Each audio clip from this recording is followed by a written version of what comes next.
I'm Kayla Gaskins in Washington. The Trump administration will review billions of dollars of federal funding for some of the nation's top universities, alleging they have not done enough to curb anti-Semitism on campus. Harvard and Princeton directly in the White House's line of fire for not doing enough, in the administration's view, to quell rising anti-Semitism on campus following Hamas's October 7th attack on Israel. $210 million of federal funding now suspended for Princeton. And for Harvard, $9 billion of federal grants and contracts are under review. These institutions have proven themselves incapable or unmotivated to correct their course and to get back to their core mission. Education Secretary Linda McMahon writing on X, Harvard has served as a symbol of the American dream for generations, and it must restore itself to a campus dedicated to academic excellence and truth-seeking, where all students feel safe.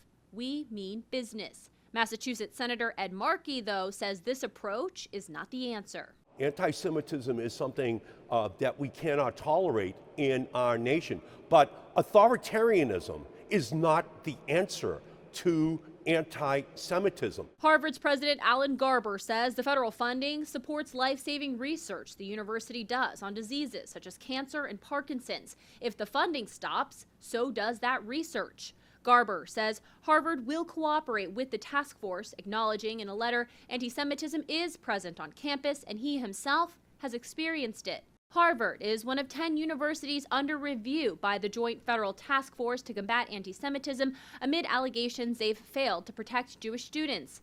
The list includes GW, UCLA, NYU, and Johns Hopkins. Meanwhile, Columbia University, which had $400 million of federal funding canceled last month, is still working with the White House to get that money restored. In Washington, I'm Kayla Gaskins. I'm national correspondent Kayla Gaskins in Washington. The Trump administration continues to slash billions of dollars of federal funding for some of America's top universities. The White House freezing more than $1 billion of federal funding for Cornell University, along with another $790 million for Northwestern. Both schools face investigations by the Department of Education into allegations of anti-Semitism on campus since Hamas's October 7th attack on Israel. A Cornell professor openly praised Hamas after the attack. It was exhilarating, it was energizing. And kept his teaching post. At one point in 2023, Cornell canceled classes because of violent threats to Jewish students by a fellow student. Northwestern also accused of not taking measures to protect Jewish students. Isn't it true that a Jewish Northwestern student was assaulted?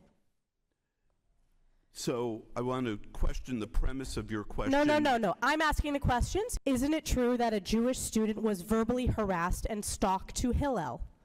There are allegations of that sort. Cornell and Northwestern join a growing list of schools slapped with financial punishments from the White House, including Brown, Harvard, Columbia, UPenn, and Princeton. This week at Princeton, Jewish student Danielle Shapiro says she was called an inbred swine by demonstrators disrupting an event with former Israeli Prime Minister Naftali Bennett. About 20 minutes in, 25 Princeton students got up and started screaming at Naftali Bennett, yelling the expletives. They were able to continue their protest and no arrests were made in the moment. Demonstrators also allegedly hurled slurs at former Prime Minister Bennett.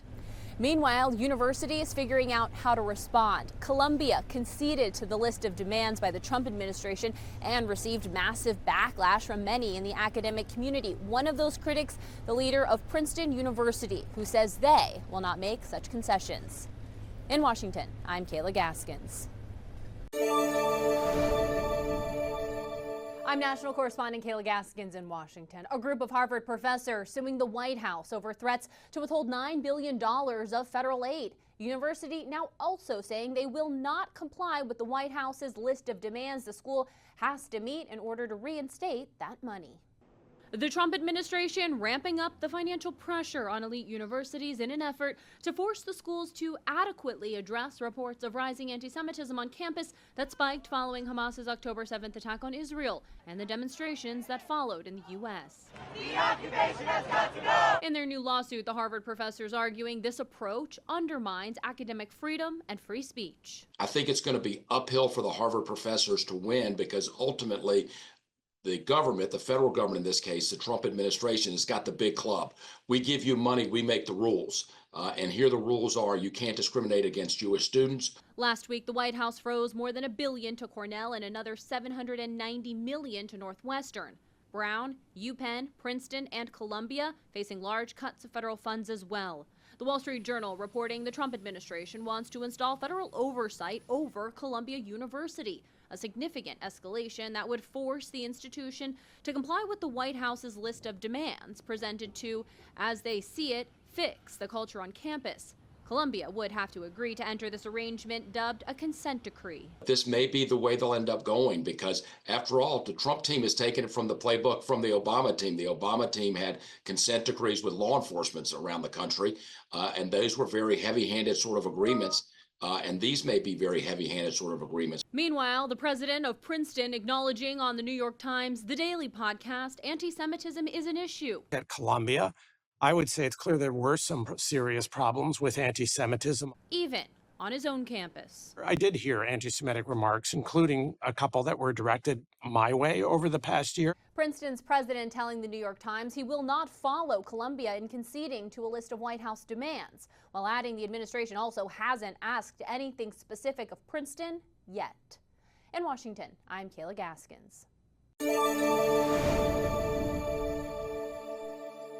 I'm national correspondent Kayla Gaskins in Washington. The Trump administration pulling $2.2 billion worth of federal funding from Harvard Monday afternoon, hours after the university sent a letter refusing to comply with a list of requests the government said were aimed at addressing civil rights concerns on campus, specifically regarding anti-Semitism. The tug of war between America's elite universities and the White House escalating. All the president is asking, don't break federal law, and then you can have your federal funding. And we certainly should not be funding a place where such grave anti-Semitism exists. Among the demands the White House asked for and Harvard refused to agree to were leadership reforms to increase the power of senior leadership and tenured professors and reduce the power of students and untenured faculty. Also, merit-based hiring reforms to do away with hiring preferences based on race, color, gender, or religion, and international admissions reform to prevent admissions of students hostile to American values with ties to terrorism organizations, and finally, a discontinuation of DEI programs. President Trump has long taken issue with elite universities he argues push a far-left worldview and silence conservatives. In a Truth Social post Tuesday, Trump suggested Harvard should lose its tax-exempt status and be taxed as a political entity if it continues to push political ideologies. In a dozen different ways, these universities are subsidized by taxpayers. Although Harvard has a $53 billion endowment, much of that bucket is strapped with red tape and inaccessible for routine operating costs. Federal dollars amount for 2/3 of Harvard's annual research budget and 11% of the annual operating costs. They actually need every penny they can get from the federal government. And if they fall short by several $100 million or even a couple $1 billion, then they're going to have a very hard time making ends meet. Because of the heavy research conducted at Harvard, it's actually more dependent on federal dollars than other Ivy League schools like Princeton.